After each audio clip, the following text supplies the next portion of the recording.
Super 6 పథకాలలో రాష్ట్రంలోని ప్రజలు సంతోషంగా ఉన్నారు. శ్రీకాకుళం జిల్లా టెక్కర నియోజకవర్గం నందిగాం మండలంలోని మర్లపాడు, కవిటి, అగ్రహారం గ్రామాల్లో పర్యటించే సుపరిపాలనలో తొలి అడుగు కార్యక్రమంలో పాల్గొన్న మంత్రి అచ్చెన్న.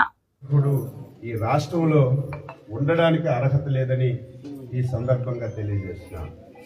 సంవత్సరం అయింది. మీ దగ్గర వాలంటీర్లు ఉండేవాళ్ళు. వాలంటీర్లు మీ ఇంటింటికి వచ్చి ఒకటే చెప్పేవాళ్ళు. ఇప్పుడు పథకాలన్నీ వస్తున్నాయి. చంద్రబాబు నాయుడు వస్తే ఈ పథకాలు మీకు అందవని ఒకే మాట చెప్పేవాళ్ళు తప్ప ఇంకొక విషయం చెప్పేవాళ్ళు. నిజమే, ఆర్థికంగా చాలా ఇబ్బందులు ఉన్నాయి, చాలా కష్టాలున్నాయి. ఈరోజు పథకాలు మళ్ళీ కొనసాగించాలంటే చాలా కష్టం. ఎప్పుడు పథకాలు కొనసాగించగలం? ఒక కుటుంబం ఉంది, 100 రూపాయలు రోజు ఆదాయం వస్తే ఒక 50 రూపాయలు ఖర్చు పెట్టచ్చు. పైసా ఆదాయం లేకుండా రోజు 100 రూపాయలు ఖర్చు పెడితే ఉన్నది అమ్ముకోవడం తప్ప వాళ్ళకేమీ మిగలదు. రాష్ట్రం కూడా అదే. ముందు రాష్ట్రానికి ఆదాయం సంపాదించాలి, సంపాదించిన ఆదాయం ప్రజలకు పంచాలి. 5 సంవత్సరాల్లో ఆదాయం ఎలాగొస్తుంది? ఒక అభివృద్ధి కార్యక్రమం జరిగితే ఆదాయం వస్తుంది, ఒక ఇరిగేషన్ ప్రాజెక్టు కడిగితే ఆదాయం వస్తుంది, లేకపోతే ఎవరో విదేశాల నుంచో ఇతర రాష్ట్రాల నుంచి వచ్చి ఇక్కడ 1000 కోట్లు 2000 కోట్లు పెట్టుబడి పెట్టి ఒక పరిశ్రమ పెడితే ఆదాయం వస్తుంది. 5 సంవత్సరాల్లో పూర్తిగా ఏమీ చేయకపోవడం వల్ల రాష్ట్ర ఆదాయం పూర్తిగా కుంటుపడిపోయింది. ఇటువంటి పరిస్థితిలో మనం అధికారానికి ఇచ్చాం. నేనైతే భయపడ్డాను. మీ ఊరు ఎలక్షన్లో రాలేదు, కానీ నియోజకవర్గం అంతా తిరిగి చెప్పాను. అప్పుడు నాకు రాష్ట్ర ప్రభుత్వం పరిస్థితి తెలియదు. అందరికీ చెప్పాం, ఏమమ్మా ఓట్లు వేయండి, ఈ పథకాలన్నీ మీకు ఇస్తామని చెప్పాం. ఓట్లు వేశారు, గెలిచాం. పథకాలు ఇవ్వగలమని భయము, ఆందోళన చెందింది. అయితే మన అదృష్టం ఏమిటంటే చంద్రబాబు నాయుడు లాంటి వ్యక్తి పుట్టడం, మనకు ముఖ్యమంత్రి కావడం మనందరి అదృష్టం. దీంతో పాటుగా కేంద్రంలో బీజేపీ ఎన్డీఏ ప్రభుత్వం వచ్చింది. మన రాష్ట్రం నుంచి 22 మంది ఎంపీలు మనకు గెలిచారు.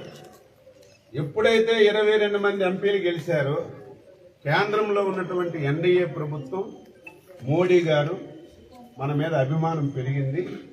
ఈ సంవత్సర కాలం నుంచి సహాయం చేస్తున్నారు. కాబట్టి సహాయం అంటే దుర్మార్గులు 5 సంవత్సరాలు పంచాయతీ వ్యవస్థల్ని నిర్వీర్యం చేశారు, మండల వ్యవస్థను నిర్వీర్యం చేశారు. ఫైనాన్స్ కమిషన్ ఇచ్చిన డబ్బంతా ఇతర అవసరాలకి మార్చుకొని ఇటు అమ్మ పెట్టదు అడుక్కు తిందన్నట్టుగా 5 సంవత్సరాలు రాష్ట్ర ప్రభుత్వం కూడా పైసా ఇవ్వలేదు. కనీసం గ్రామ పంచాయతీలకు వచ్చిన డబ్బైనా ఆ సర్పంచులు ఖర్చు పెట్టి ఏవో డ్రైన్లో లైట్లో వేస్తామంటే ఆ డబ్బు కూడా డైవర్ట్ చేసి పూర్తిగా నిర్వీర్యం చేశారు.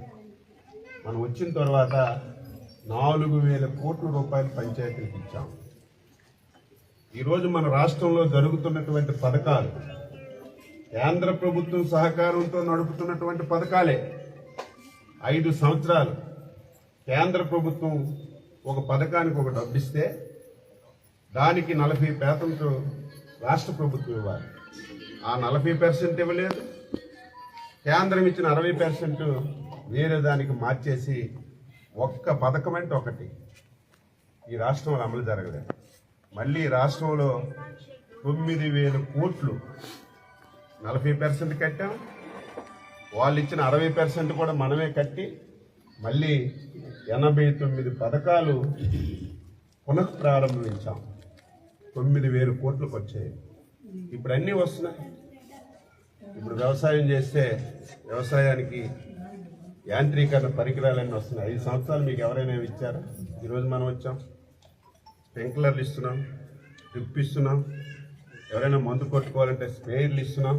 ఇప్పుడిప్పుడు ఇంకా ఆర్థికంగా బలపడితే రేపు మళ్ళీ ట్రాక్టర్లు ఇస్తాం.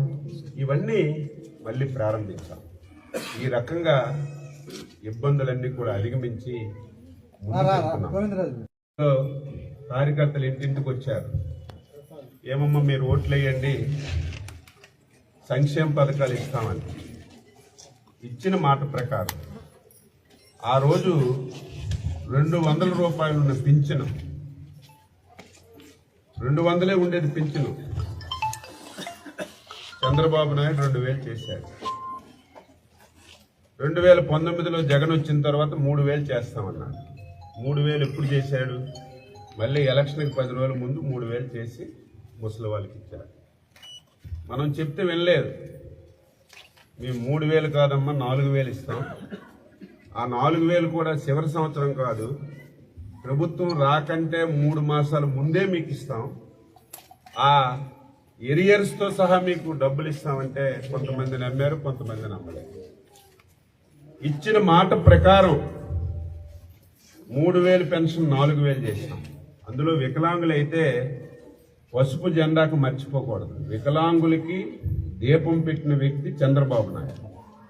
200 ఉండి పెన్షన్ వికలాంగులకి ఫస్ట్ 500 చేశారు. ఆ 500 మళ్ళీ చంద్రబాబు నాయుడే 3000 చేశాడు. తర్వాత జగన్మోహన్ రెడ్డి వచ్చాడు. 3000 కనీసం 1000 2000 పెంచి వికలాంగులకు ఆదుకోవాలి కదా, అదే 3000 ఇచ్చాడు 5 సంవత్సరాలు. మళ్ళీ మనం వచ్చి 3000 పెన్షన్ 6000 రూపాయలు చేశారు. ఇంకా ఎవరైనా వ్యాధులతో బాధపడితే, కిడ్నీ కానీ లివర్ కానీ బాధపడితే 10,000 ఇస్తున్నాం. కొంతమంది ముసలులు అయితే మంచం మీద నుంచి లెగలేరు, ఒకలో ఇద్దరాలకు సేవ చేయాలి. సేవ చేయాలంటే ఆలు పని మానేయాలి. అటువంటి వాళ్ళకి 15,000 రూపాయలు ఇస్తున్నాం. 12 మాసాలు అయింది. ఛాలెంజ్ చేసి చెప్తున్నాను, ఈ దేశంలో ఎక్కడా లేదు. 12 మాసాల్లో ఒక్క పింఛన్ గురించే నెలకి